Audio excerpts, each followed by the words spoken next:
ছাত্ৰ-ছাত্ৰীসকল আজি আমি আলোচনা কৰিবলৈ গৈ আছো ক্লাছ 6ৰ সায়েন্সৰ চেপ্টাৰ 4ৰ প্ৰশ্ন উত্তৰসমূহ। চেপ্টাৰটো হৈছে চুম্বকৰ সৈতে খেলুৱা আহা।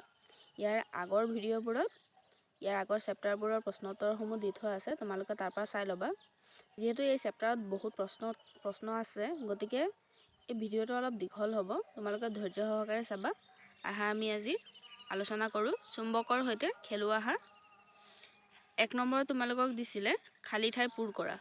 এ নম্বৰ চুম্বকে আকৰ্ষণ কৰা পদাৰ্থবোৰক ডেছ পদাৰ্থ বোলে। এনসাৰ চুম্বকীয় পদাৰ্থ বোলে। বি বিভিন্ন কামৰ বাবে কৃত্ৰিমভাৱে তৈয়াৰ কৰা চুম্বকক ডেছ চুম্বক বুলি কোৱা হয়। উত্তৰটো হ'ব কৃত্ৰিম চুম্বক বুলি কোৱা হয়। চি ৰবৰ ডেছ পদাৰ্থ নহয়। উত্তৰ চুম্বকীয় পদাৰ্থ নহয়। ডি এডাল দণ্ড চুম্বকক দুটুকুৰা কৰিলে আমি একে ধৰণৰ ডেছ দণ্ড চুম্বক পাম, দুডাল। ই দুডাল চুম্বকৰ একে মেৰুৱে ডেছ কৰে, বিকৰ্ষণ কৰে। এফ চুম্বকৰ সদায় ডেছটা মেৰু থাকে, দুটা।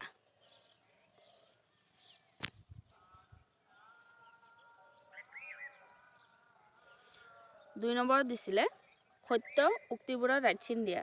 গতিকে ইয়াত মই সত্যবোৰত ৰাইট চিন দিছোঁ আৰু অসত্যটোত ক্ৰছ দিছোঁ। এ নম্বৰ চুম্বকে সকলো ধৰণৰ পদাৰ্থক আকৰ্ষণ কৰে, এইটো ৰং। বি চুম্বকৰ বিপৰীত মূৰ দুটাৰ মাজত আকৰ্ষণ হয়, ৰাইট। চি কোবাল্ট এবিধ চুম্বকীয় পদাৰ্থ, ৰাইট।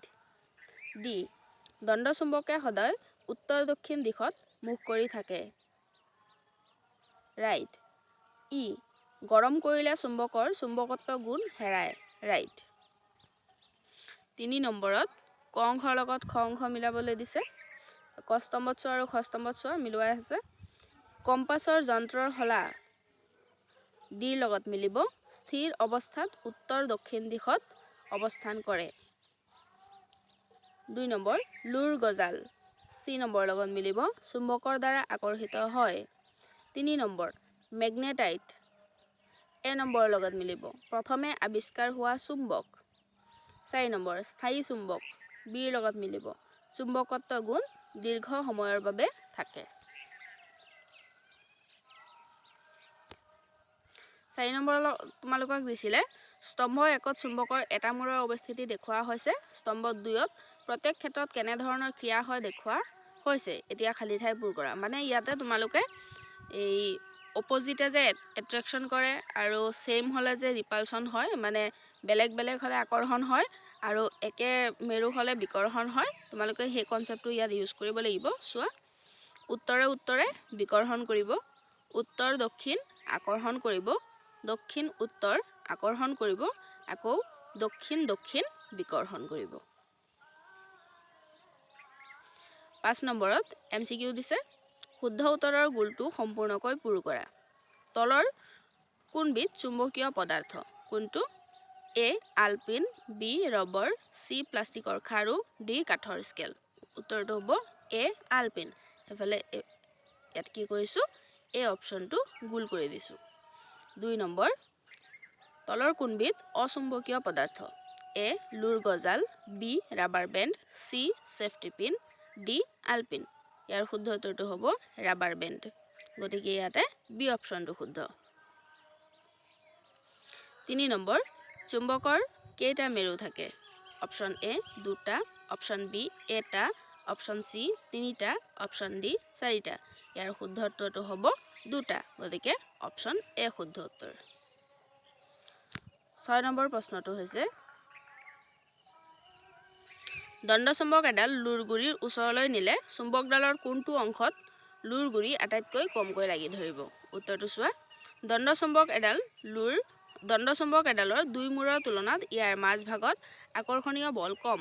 সেয়ে দণ্ড চুম্বক এডাল লুৰগুৰিৰ ওচৰলৈ নিলে চুম্বকডালৰ মাজ অংশত লুৰগুৰি আটাইতকৈ কমকৈ লাগি ধৰিব। 7 নম্বৰ কুৱেশ্যন, এডাল দণ্ড চুম্বকৰ মেৰু দুটা চিহ্নিত কৰা হোৱা নাই। ইয়াৰ উত্তৰ মেৰু কোনটো? কিদৰে উলিয়াবা? উত্তৰটো চোৱা, এডাল দণ্ড চুম্বকৰ মেৰু দুটা চিহ্নিত কৰিবলৈ তলত দিয়া ক্ৰিয়াকলাপটো কৰিব পাৰি। দণ্ড চুম্বকডাল মুক্তভাৱে ওলমাই ৰাখিলে ই সদায় উত্তৰ দক্ষিণ মুৱাকৈ থকা পৰিলক্ষিত হয়। উত্তৰ দিশ নিৰ্দেশ কৰা মূৰটো হ'ব উত্তৰ মেৰু আৰু দক্ষিণ দিশ নিৰ্দেশ কৰা মূৰটো হ'ব দক্ষিণ মেৰু। 8 নম্বৰ, একক মেৰুযুক্ত চুম্বক পাব পাৰোঁনে? উত্তৰ, আমি কেতিয়াও একক মেৰুযুক্ত চুম্বক পাব নোৱাৰোঁ, কাৰণ চুম্বকৰ মেৰু সদায় দুটা থাকে। 9 নম্বৰ, চুম্বকৰ যিকোনো দুটা ধৰ্ম লিখা। উত্তৰটো চোৱা, চুম্বকৰ দুটা ধৰ্ম হ'ল এ নম্বৰ, চুম্বকৰ দুটা মেৰু থাকে, বি নম্বৰ, চুম্বকৰ মেৰু দুটা সদায় উত্তৰ দক্ষিণ মুৱাকৈ থাকে। 10 নম্বৰ প্ৰশ্ন, লুৰ গজাল এটা কিদৰে চুম্বকলৈ পৰিণত কৰিবা? উত্তৰটো চোৱা, চুম্বকৰ এটা মেৰু লুৰ গজালৰ এটা নিৰ্দিষ্ট মূৰৰ পৰা আনটো মূৰলৈ ঘঁহিব লাগিব। তাৰপিছত চুম্বকডাল উঠাই আগৰ দৰে সেই নিৰ্দিষ্ট মূৰটোৰ পৰা আনটো মূৰলৈ পুনৰ ঘঁহিব লাগে। এনেদৰে একেটা মূৰৰ পৰা 30-40 বাৰ মান ঘঁহিলে লুৰ গজালডাল এডাল চুম্বকত পৰিণত হ'ব। কুৱেশ্যন নম্বৰ 11, মুক্তভাৱে ওলমাই থলে দণ্ড চুম্বক এডালে কিয় উত্তৰ দক্ষিণাকৈ থাকে? উত্তৰটো চোৱা, আমাৰ পৃথিৱীখন এডাল প্ৰকাণ্ড দণ্ড চুম্বকৰ দৰে। ইয়াক ভূচুম্বক বোলে। উত্তৰ দিশে ভূচুম্বকৰ দক্ষিণ মেৰু থাকে আৰু দক্ষিণ দিশে ভূচুম্বকৰ উত্তৰ মেৰু থাকে। যিহেতু চুম্বকৰ উত্তৰ মেৰুৱে দক্ষিণ মেৰুক আৰু দক্ষিণ মেৰুৱে উত্তৰ মেৰুক আকৰ্ষণ কৰে, সেয়ে মুক্তভাৱে ওলমাই ৰখা দণ্ড চুম্বক এডাল উত্তৰ দক্ষিণাকৈ থাকে। 12 নম্বৰ প্ৰশ্ন, কম্পাছ যন্ত্ৰৰ সহায়ত কিদৰে দিশ নিৰ্ণয় কৰা হয়? উত্তৰটো চোৱা, কম্পাছত থকা কাঁটাডাল সদায় উত্তৰ দক্ষিণাকৈ থাকে। কাঁটাডালৰ ৰঙা কাঁড়চিনডালে সদায় উত্তৰ দিশত মূৰ কৰি থাকে, গতিকে কাঁড়চিনডাল থকা দিশটো উত্তৰ দিশ। এনেদৰে কম্পাছ যন্ত্ৰৰ সহায়ত দিশ নিৰ্ণয় কৰা হয়।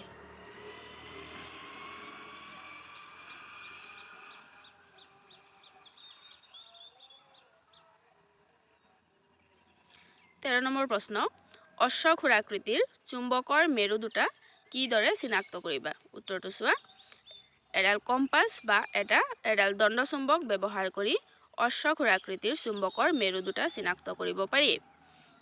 গতিকে 1 নম্বৰত যদি আমি কম্পাছ ব্যৱহাৰ কৰি চিনাক্ত কৰোঁ, কেনেকৈ কৰিম? কম্পাছৰ ৰঙা কাঁড়চিনডাল চুম্বকৰ যিটো মেৰুৰ ফালে আকৰ্ষিত হ'ব সেইটো অশ্বক্ষুৰাকৃতিৰ চুম্বকৰ দক্ষিণ মেৰু আৰু আনটো উত্তৰ মেৰু। যদি আমি দণ্ড চুম্বক ব্যৱহাৰ কৰোঁ, দণ্ড চুম্বক ব্যৱহাৰ কৰি চিনাক্ত, দণ্ড চুম্বকৰ উত্তৰ মেৰুৱে অশ্বক্ষুৰাকৃতিৰ যিটো মেৰুক আকৰ্ষণ কৰিব সেইটো দক্ষিণ মেৰু আৰু আনটো উত্তৰ মেৰু। 14 নম্বৰ প্ৰশ্ন দিছে, তোমাক এডাল দণ্ড চুম্বক, সৰু এডাল প্লাষ্টিকৰ সৰু স্কেল, এটা কাঠৰ টুকুৰা আৰু লুৰ গজাল এটা দিয়া হ'ল। ইয়াৰে কোনবিধক তুমি চুম্বকত পৰিণত কৰিব পাৰিবা আৰু কেনেকৈ? চুম্বকত পৰিণত হোৱাটো কেনেদৰে গম পাবা? উত্তৰ চোৱা, ওপৰৰ আটাইবোৰৰ মাজত অকল লুৰ গজালডাল চুম্বকত পৰিণত কৰিব পাৰিম, কাৰণ দণ্ড চুম্বক নিজেই এটা চুম্বক। আকৌ প্লাষ্টিকৰ সৰু স্কেল আৰু কাঠৰ টুকুৰা অচুম্বকীয় পদাৰ্থ। অচুম্বকীয় পদাৰ্থক চুম্বকত পৰিণত কৰিব নোৱাৰি। যিহেতু লুৰ গজাল এটা চুম্বকীয় পদাৰ্থ, সেয়ে লুৰ গজালক চুম্বকত পৰিণত কৰিব পাৰিম। লুৰ গজাল চুম্বকীয় পদাৰ্থ। ইয়াৰ এটা মূৰৰ পৰা আন এটা মূৰলৈ এডাল চুম্বকেৰে 30-40 বাৰ মান ঘঁহাৰ পিছত দেখা যাব যে ই সৰু আলপিনক আকৰ্ষণ কৰে, অৰ্থাৎ লুৰ গজালডাল এডাল চুম্বকত পৰিণত হ'ব। 15 নম্বৰ প্ৰশ্ন, তোমাক এডাল দণ্ড চুম্বক আৰু কিছুমান আলপিন দিয়া হ'ল। দণ্ড চুম্বকৰ মেৰু দুটা কেনেকৈ উলিয়াবা? উত্তৰটো চোৱা, দণ্ড চুম্বকডাল এটা বগা কাগজত থৈ ইয়াৰ ওপৰত আলপিন কেইটা ছটিয়াই দিয়া হ'ল। দণ্ড চুম্বকৰ দুটা মূৰত আলপিন বেছিকৈ লাগি ধৰা দেখা যাব। চুম্বকৰ এই মূৰ দুটাকে দণ্ড চুম্বকৰ মেৰু বুলি কোৱা হয়। কুৱেশ্যন নম্বৰ 16, তোমাক এডাল দণ্ড চুম্বক আৰু এটা কম্পাছ যন্ত্ৰ দিয়া হ'ল। চুম্বকডালত মেৰু দুটা চিহ্নিত কৰা হোৱা নাই। কম্পাছ যন্ত্ৰটোৰ সহায়ত কিদৰে চুম্বকডালৰ মেৰু দুটা চিহ্নিত কৰিবা? উত্তৰটো চোৱা, দণ্ড চুম্বক আৰু কম্পাছডাল মুখামুখিকৈ থোৱা হ'ল। যদি কম্পাছৰ ৰঙা কাঁড়চিনডাল দণ্ড চুম্বকৰ ফালে মূৰ কৰি থাকে, তেন্তে দণ্ড চুম্বকৰ মূৰটো দক্ষিণ মেৰু, আৰু যদি কম্পাছৰ ৰঙা কাৰচিনডাল দণ্ড চুম্বকৰ বিপৰীত দিশত মূৰ কৰি থাকে তেন্তে চুম্বকৰ মূৰটো উত্তৰ মেৰু। কুৱেশ্যন নম্বৰ 17 ষ্টীলৰ বেজী এটা মজিয়াত পৰি গ'ল, তুমি হাতেৰে উঠাব পৰা নাই, বেজীটো কি উপায়েৰে উঠাব পাৰিবা? উত্তৰটো চোৱা। যিহেতু ষ্টীল চুম্বকীয় পদাৰ্থ গতিকে মই ষ্টীলৰ বেজীটো উঠাবলৈ এটা চুম্বক ব্যৱহাৰ কৰিম।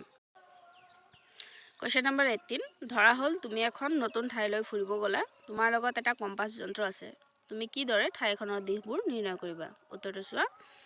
কম্পাছৰ ৰঙা কাৰচিনডাল যিটো দিশত মূৰ কৰি থাকিব সেইটো উত্তৰ দিশ আৰু বিপৰীত দিশটো দক্ষিণ। এনেদৰে উত্তৰ দক্ষিণ দিশ নিৰ্ণয় কৰি পূব পশ্চিম দিশ নিৰ্ণয় কৰিব পাৰিম। থেংক ইউ ফৰ ৱাচিং।